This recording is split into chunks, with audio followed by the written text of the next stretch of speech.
बंधुओं, आज का अपना मुहावरा है आस्तीन का सांप। इसका अर्थ होता है कपटी मित्र।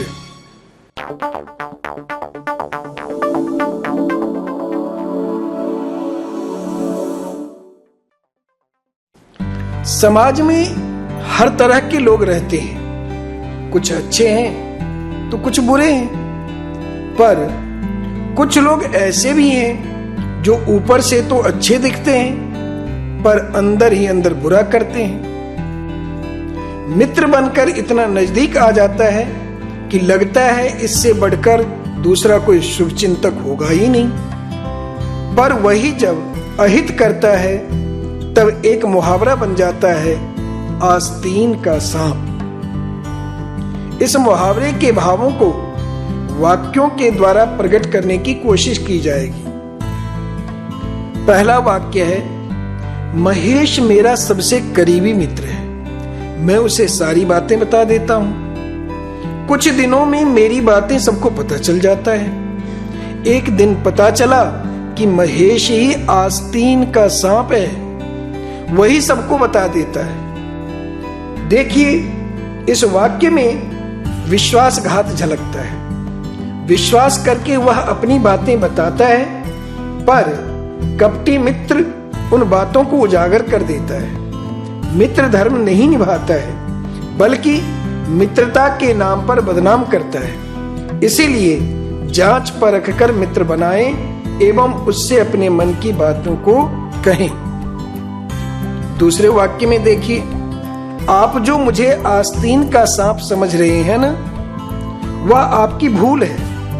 आपका सारा भेद खोलने वाला तो आपका सबसे करीबी मित्र ही है। इस वाक्य में हमने देखा कि एक व्यक्ति अपने आप को बेगुनाह साबित करना चाहता है, झूठ मूठ में लगाए गए आरोपों को नकारता है।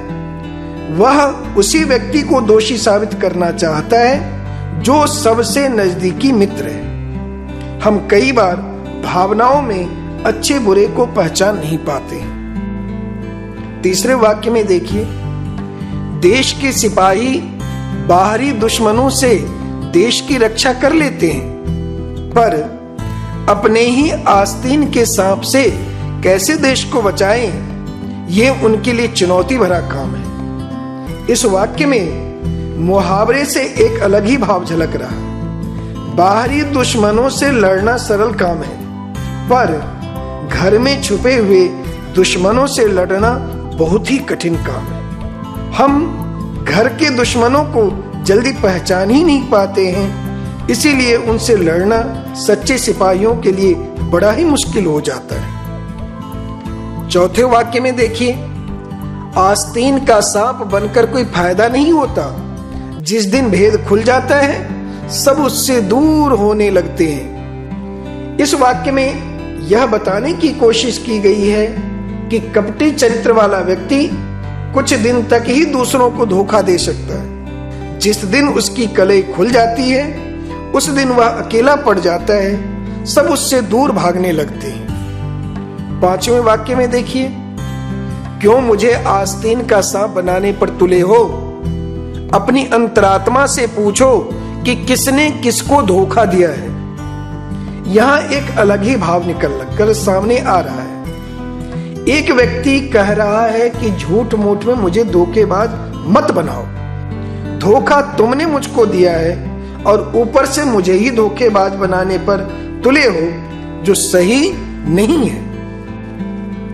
इन सभी वाक्यों में हमने देखा कि मुहावरे के प्रयोग से वाक्य में एक नई जान आ जाती है। वाक्य का भाव ही बदल जाता है। मुहावरा सिर्फ शब्द ही नहीं, बल्कि एक तरह का ज्ञान भी है जो वाक्यों के माध्यम से हमें देखने को मिलता है।